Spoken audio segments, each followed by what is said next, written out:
Olá.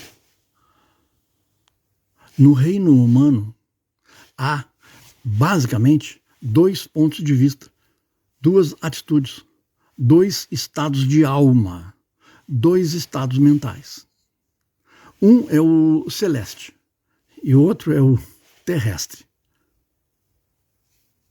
De acordo com Patanjali, nos aforismos de yoga, logo no início, nós vemos que yoga é a cessação das modificações do princípio pensante.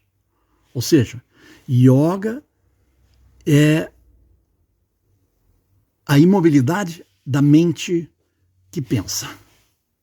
Quando a mente que pensa, quando o princípio pensante para e a vigilância continua, ele para por uma decisão da alma, mas a vigilância, a consciência continua, então nós temos uma consciência transcendente, a que se pode chamar de bem-aventurança, êxtase, união com Deus, pensamento celeste, consciência celeste, consciência da alma imortal e etc. Quando se cancela a consciência da alma mortal, aquela que tem uma identidade separada dos outros seres e pensa por si própria, sente por si própria. Quando se paralisa isso, yoga começa. E esse conceito de yoga corresponde ao conceito de estado místico do ser na tradição mística cristã. Santa Teresa d'Ávila define esse mesmo estado de yoga, digamos assim, como a oração da união com Deus. É uma oração em que as palavras passam a ser ruído, ao invés de trazerem a energia divina. A energia divina joga fora as palavras como quem, já sendo capaz de caminhar com as pernas próprias, joga fora as muletas. As palavras são vistas como muletas que servem enquanto a gente não consegue caminhar com pernas próprias no plano do espírito. Assim a gente vê que a tradição yoga oriental e a tradição cristã, na sua essência, são uma só.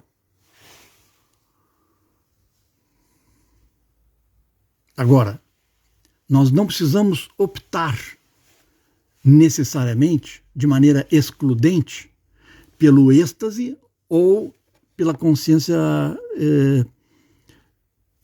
da diversidade. Já que podemos dizer que se abandona a noção de diversidade no êxtase, em samadhi, na bem-aventurança. Na bem-aventurança predomina a noção de unidade de todas as coisas e não se administra nem se dá atenção à diversidade alguma. A diversidade, a noção de diversidade como algo central na vida, começa após a chamada queda do paraíso, que é a queda da vivência direta da unidade de todas as coisas, que corresponde às primeiras etapas do desenvolvimento humano, quando o desenvolvimento humano era ainda totalmente abençoado, no sentido de que ocorria nos planos superiores de consciência, e não havia caído, entre aspas, na Terra, na sua diversidade terrestre ainda. Mas a nossa vocação não é pegar uma escada, subir para o céu e desprezar a Terra.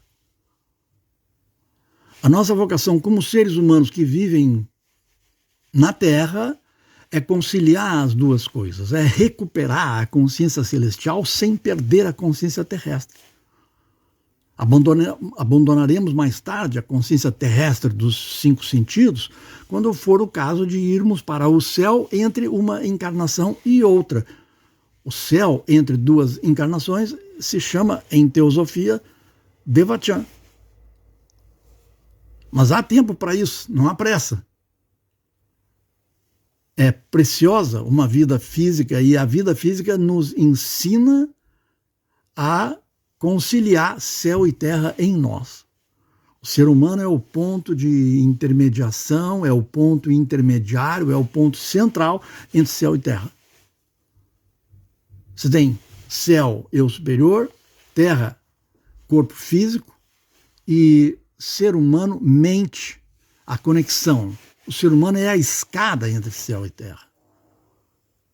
Os vários degraus, os vários graus e degraus de consciência humana são os degraus da escada de Jacó que cada ser humano é entre céu e terra.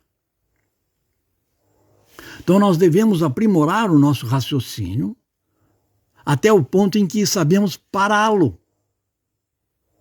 para descansar a mente, para alcançar a noção com todo, para renovar a mente.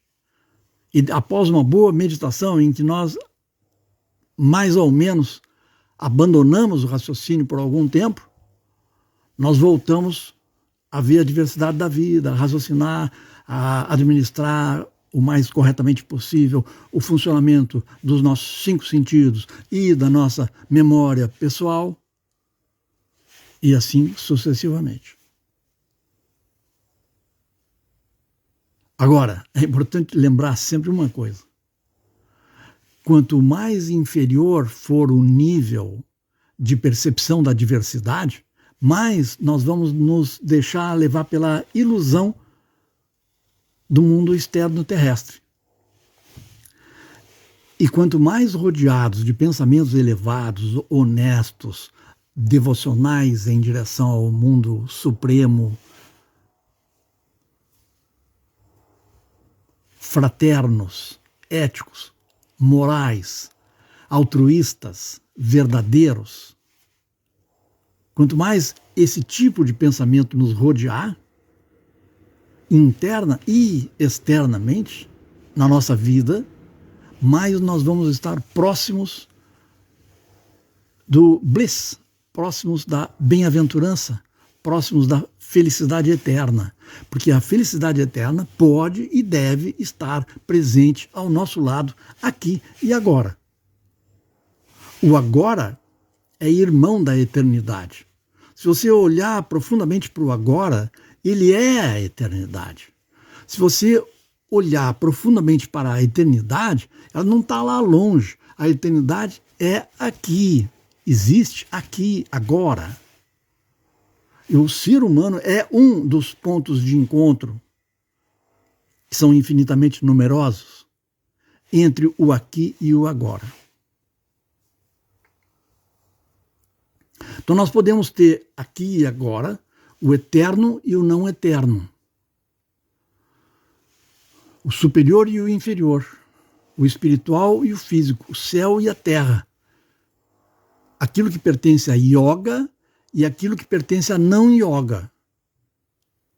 A questão não é optar por um desses termos, eu quero só o céu, eu quero só a terra, mas é combinar corretamente essas duas coisas, de maneira que céu e terra sejam compatíveis entre si, estejam plenamente conectados entre si na nossa vida diária, na nossa existência, nos nossos hábitos mentais, nos nossos hábitos emocionais, nos nossos hábitos físicos.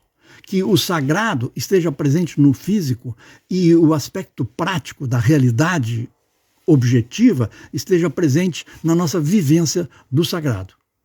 Com essa conexão, olha, mesmo que o nosso nome não seja Jacó, nós estamos vivendo de uma maneira compatível com a escada de Jacó.